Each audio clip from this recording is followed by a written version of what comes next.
Al debatir en la Comisión Permanente sobre los resultados del Coneval y el logro de AMLO en la reducción de la pobreza, del narco Partido Acción Nacional, el sicario inmobiliario Jorge Triana Tena espetó mentiroso, demagogo y ardido, que no es lo mismo el ingreso que la pobreza, no es lo mismo incrementar el ingreso que sucedió gracias a las transferencias directas y se reconoce que el abatir la pobreza, pero uno puede tener mucho dinero en la cartera, pero si no le alcanza para comprar nada, sigue siendo pobre. Agregó Falsario que lo que se festeja no está reflejado en los servicios básicos, en millones de personas que están fuera de los alcances de los servicios de salud por haber cancelado el Seguro Popular. Concluyó repitiendo como chachalaca la cantaleta de los expriistas que ahora están con la 4T, cuando ellos están aliados con Alito y lo peor del PRI. Tras escuchar los gritos y sandeces del sicario de Claudio X González, el senador César Cravioto de Morena indicó para responderle contundente que el gobierno de su amado Felipe Calderón dejó a 52% de la población total en pobreza y el gobierno de su aliado Peña Nieto a 53.2%, mientras que bajo la actual exitosa administración del presidente AMLO, ese porcentaje ha bajado hasta 36.3%, añadiendo que el salario real ha aumentado en 96.33%, algo nunca visto en los sexenios hambriados de los narcoprianistas. Para finalizar tajante restregándole en la jeta que en 4 años del gobierno de la Cuarta Transformación se ha disminuido la pobreza de manera absoluta en este país. Veamos enseguida cómo el sicario inmobiliario priana, lacayo de Alito y el señor X es hecho pomada por César Cravioto por repetir como chachalaca las mentiras inventadas por sus amos. Con el permiso de la presidencia, primero quiero mencionar que estamos incurriendo en una y otra ocasión en inconsistencias verbales demasiado graves. Y estos son datos irrefutables. Se viene aquí a hablar, pero es imposible. Tienen una especie de impedimento cognitivo para desasociar los errores del presente de los del pasado. Eso me parece muy grave. Si el combate a la pobreza en el pasado, en administraciones anteriores, estaba tan mal, ¿por qué refrendaron al secretario de Desarrollo Social de Ernesto Zedillo en esta administración como secretario de Educación? ¿Por qué? Si la seguridad estaba tan mal en administraciones anteriores, ¿por qué refrendaron al secretario de Seguridad con Vicente Fox como fiscal general de la República en esta administración? ¿Por qué? Si la educación en el pasado era terriblemente mala, como aquí han venido a decir, ¿por qué hoy el secretario de Educación Pública de Carlos Salinas de Gortari pertenece al gabinete de Andrés Manuel López Obrador? ¿Por qué? Si el combate a la pobreza, los programas sociales eran nefastamente malos en lo que ustedes torpemente denominan el periodo neoliberal, ¿por qué fue refrendado en su cargo el titular de CONASUPO, de Carlos Salinas de Gortari, en esta administración supuestamente diferente de Andrés Manuel López Obrador? No escupan al cielo, no se disparen en el pie, mucho menos en la sien, no están para eso, maduren, de verdad, nunca es tarde. Miren, lo digo con toda claridad, no es lo mismo, nunca será lo mismo el aumentar el ingreso de las personas, que fue lo que sucedió y se aplaude y se reconoce, que abatir la pobreza. ¿De qué sirve que tengamos una cartera llena de billetes si no podemos comprar nada con esa cartera de billetes? Si la canasta básica cada vez está más alejada de quienes ganan el salario mínimo. ¿De qué sirve que tengan la cartera llena, que no la tienen, pero bueno, ¿de qué sirve que tengan más recursos, más ingresos, las personas más pobres de este país, si tienen que pagar para que alguien les cuide a sus hijos porque eliminaron el programa de estancias infantiles? ¿De qué sirve si 6 de cada 10 familias en este país, cosa que no sucedía antes, tiene que recurrir a comprar medicinas en una farmacia privada porque hay desabasto? ¿De qué sirve si hay 45 millones de recetas sin surtir?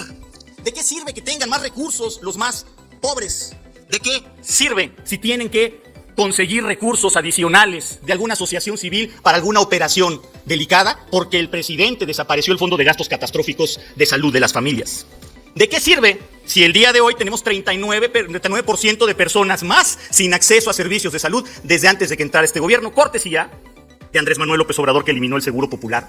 ¿De qué sirve que haya más recursos? ¿De qué sirve si tenemos la tasa de deserción escolar más alta en la época moderna de este país y eliminaron el programa de escuelas de tiempo completo? Y bueno, mejor ni hablamos de otros datos, porque hay datos que no me vienen a mencionar aquí. Aquí ya convirtieron esta tribuna pues en un espacio para vertir propaganda gubernamental, pero no dicen que la pobreza extrema se ha incrementado en esta administración. Con esto concluyo, 2 cosas. Primero, aquí se vino a decir, y ni siquiera recuerdo quién, que se ha separado el poder económico del poder político, nada más torpe que esta frase.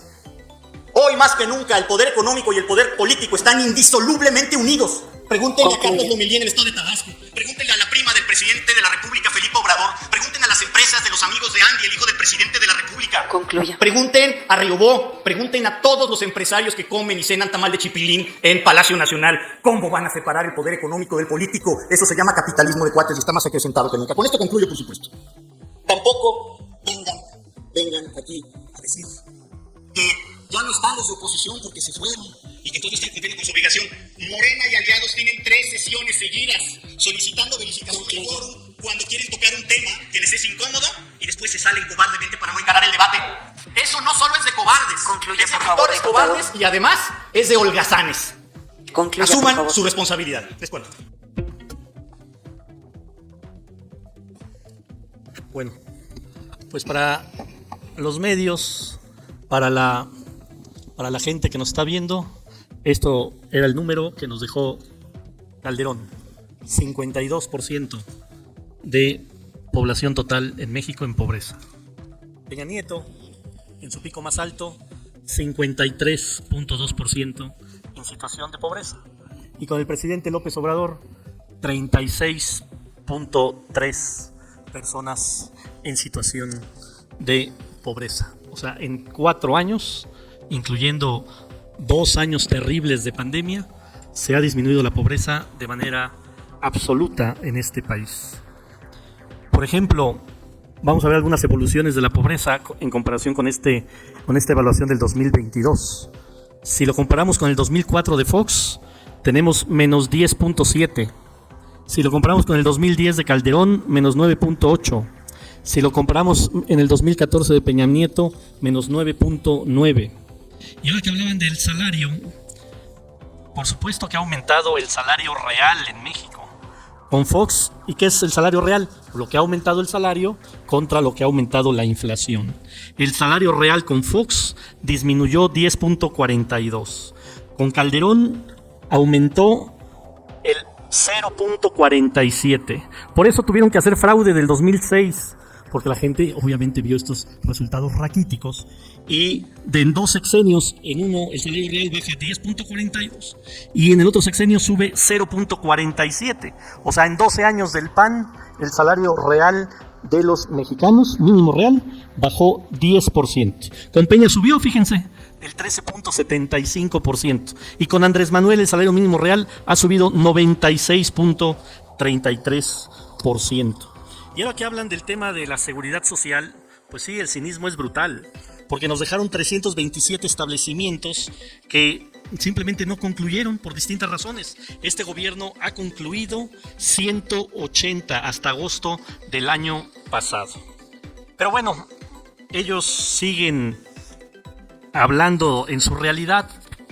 Ellos siguen diciendo que la realidad de los mexicanos no es lo que es, sino lo que ellos piensan aquí en el Congreso de la Unión, y están completamente disparatados sobre lo que opinan las Tanias, las Marcelas, las Lauras, las Mónicas, los Ernestos, los Manueles, los Jorges, los Juanes, los Raúles, todos ellos y las familias de las y los Espinosa, las y los Martínez, las y los Reyes, las y los Hernández, las y los Juárez, están viendo lo que no quieren reconocer, este frente que como frente lleva la F de fracasados, de falsarios, de fanáticos.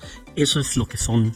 Y 2 recomendaciones a estos del frente: pídanle al canal del Congreso la intervención de la senadora Patricia Mercado, que no es de la 4T, que es opositora a la 4T, pero que puede ver en qué sí se ha avanzado y puede hacer críticas. Ojalá lean, ojalá vean, revisen una y otra vez los del Frente Falsario este video, porque ese tipo de oposición es una oposición mucho más inteligente que los del PAN y los del PRI, que se suben a decir barbaridad y media. Y otra recomendación para los del Frente Falsario: ahorita que revisé a detalle los números, pues no hizo poquito mejor gobierno Peña Nieto que Calderón y Fox. O sea, a los compañeros del PRI les decimos, no se dejen que les impongan un candidato del PAN, que han sido los peores gobernantes. Opónganse a eso, busquen que el candidato sea del PRI, del Frente Falsario, porque les iría un poco mejor que si les imponen al candidato de Acción Nacional o a la candidata de Acción Nacional. Es cuanto. Gracias, senador.